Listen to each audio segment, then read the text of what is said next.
በህይወታችሁ ከዛሬ ጀምሮ እንዲጀምር ትፈልጋለሽ? እግዚአብሔር እንድታውቁ ይፈልጋል።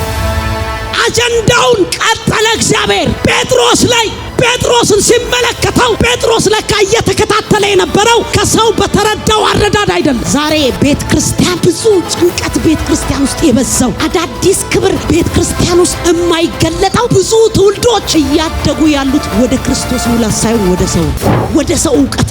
ለዚህ ነው ብዙ ሰዎች አድገው ቆመዋል። እኔ እንትናን አውቀው አይደል እንዴ ዘማሪ እንትና እንኳን እዛ ጋር እኮ ኃጢአት እየሰራ እኔ በሰራ ምን ችግር አለው? እግዚአብሔር ምን አረገ? ይህ ማለት ወደ ሰው ማደግ ነው። ወደ ሰው ማደግ ማለት ይሄ ነው። እግዚአብሔር በህይወት ላይ አዲስ ነገር እንዲጀምር በሰው የሰራው ላይ እሱም ይሰራልህ።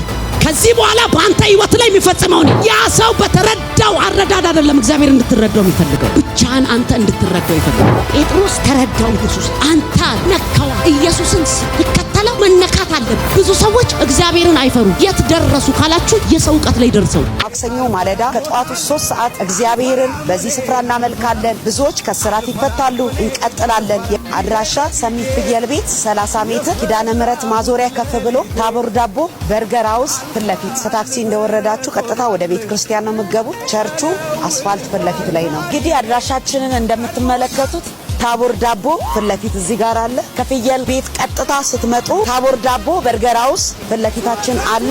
ከታክሲ እንደወረዳችሁ ቀጥታ ወደዚህ ቤተ ክርስቲያን እንድትመጡ ጋብዛችኋለሁ። እግዚአብሔር አምላክ ይባርካችሁ። እግዚአብሔርን እናመልከዋለን። እግዚአብሔር ታላቅ ነገር ያደርጋል። የቤተ ክርስቲያናችን ቋሚ ፕሮግራም ማክሰኞ ማለዳ 3 ሰዓት፣ ሐሙስ ከምሽቱ 11 ሰዓት፣ እሁድ ማለዳ 3 ሰዓት። በእነዚህ ቀናቶች መታችሁ የእግዚአብሔርን ቃል የእግዚአብሔርን ሐሳብ እንድትካፈሉ ጋብዛችኋለሁ። እግዚአብሔር ይባርካችሁ። አይፈራም እግዚአብሔር። ብዙ ቸርች ውስጥ እግዚአብሔር አይፈራም።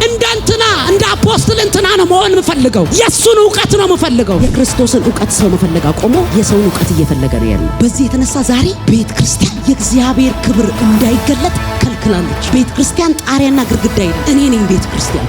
አንተ እንዴት አድርገ ነው የሰው ዕውቀት የምትፈልገው? እያበላ ያለው እግዚአብሔር፣ እያጠጣ ያለው እግዚአብሔር፣ መንገድ እያሳየ ያለው እግዚአብሔር ራሱ እየመራቸው የእስራኤል ሕዝብ ከነዓንን አውርሳቸዋለሁ። አንተ የተሰጠ ትንቢት ራሱ የሚያስወርስ መልእክት። እግዚአብሔርን ስታቀው አትጠራጠረው። ጥርጣሬን ከውስጥ ነቅሎ ያወጣዋል። እሱን ስታቀው ስራውን ባንተ ላይ ይጀምራል። እግዚአብሔር ካላቸው በኋላ ወደ ከነዓን ምድር ገቡ። 40 ቀን ሰልለው ሲመጡ 10ዎቹ እግዚአብሔርን እየተጠራጠሩ ነው ያዩ። ኒፊሊሞች ረዣዥም ናቸው እና እግዚአብሔር እንድትወርስ የሚፈልገው ከሞተ ቦታ ነው። ኃይል ያለበት ቦታ እኮ ነው እግዚአብሔር እንድትወርስ የሚፈልገው። የሚዋጋ ባለበት እኮ ነው እግዚአብሔር ገዢ የሚያደርገው። ትወድቃለህ የሚልበት ቦታ እኮ ነው እግዚአብሔር ጥሎ አንተን ገዢ የሚያደርገው።